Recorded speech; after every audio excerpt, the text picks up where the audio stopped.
Going on a date is one of the most stressful things on this planet for guys and girls. Like, a guy has to get ready, not look broke, unload $5,000 from his bank account just so he can pull it all out to pay for the order at the Cheesecake Factory and watch his girl go back into the car and flame him on TikTok. But it's not easy for girls either. They have hair, makeup, body gotta be on point. It's honestly just a stressful affair for everyone. So stressful that I was completely understanding when I would hear one of my homeboys be like, "Yo, bro, she stood me up, dog." Cause in my head, I'm thinking it was probably really stressful and she didn't know how to tell you, etc. But all of that flew out of the freaking window once I got stood up. It was one of the most embarrassing and traumatizing things of my high school life. There was this girl, we could call her Winter, and me and Winter have known each other for so long. She happened to go to every middle school I went to and the high school that I went to. Now, I always had a crush on her, but it was like from a distance. You know, every single conversation that we had was like based on the fact that I would happen to see her walking by me in the hallway. So basically, I did nothing. And this was over the course of 3 years. I was playing so much of the long game that I couldn't see the ending. I almost forgot what the mission objective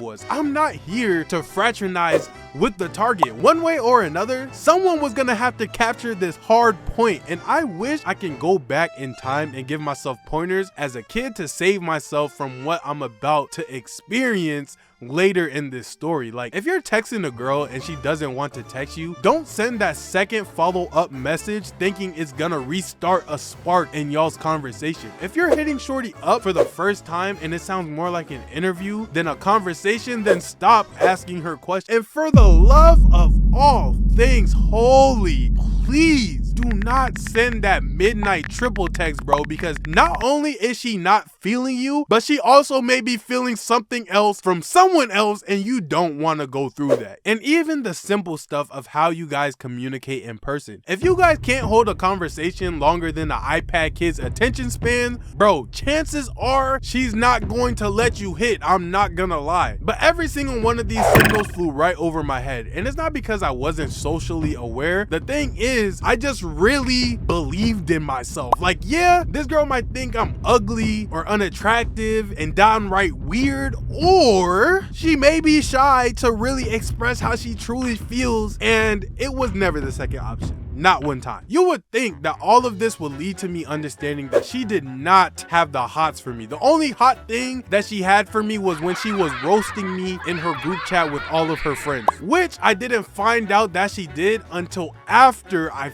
finally got my opportunity. I finally got a chance to go on a date, which was a big deal for me. Haitian parents don't like you doing anything besides eating and breathing. And sometimes they don't even like you doing that. So when my parents gave me a movie ticket and told me I can bring whoever I want, the movie is in 2 weeks, you already know I went straight over to Winter and gave her the ticket. I was so excited. I told her the whole thing in the most uncool way possible. Yo, Winter, my parents just gave me 2 tickets to the movie. Here, this one's for you. It's on this day. I can't pick you up, so your parents are gonna have to drop you off. But other than that, it's gonna be so cool. Remember, this is 9th grade. Super seniors are picking up freshman girls in Chevrolet Camaros, and I just got all my baby teeth removed last summer, bro. I stood no chance, but when she told me that she would try to come, it filled my 9th grade heart to the brim. I was on cloud 9. I was literally floating throughout the school for those next 2 weeks. I was in our messages trying to build so much hype for this movie, but her responses just kept getting slower and slower and slower until the day came. And I'm like, yo, Winter, I'm heading over right now. I may not be able to get us popcorn, but I'ma sneak us in some candy. I put my phone down. I keep getting dressed. My mom and dad are about to drive me to the theater. And on the way there, in the backseat of my parents' car, she cancels on me, saying her parents won't let her go. And I was devastated. I didn't text her back or nothing. I got to the theater. My parents asked me if she was coming, and I'm like, oh yeah, you know, she should be on her way here soon. So they end up leaving, and I ended up watching the whole entire movie alone. by myself, and I just ate all the candy that I brought with me, literally every single piece. And I know that it was supposed to be a sad moment, but it was actually kind of awesome.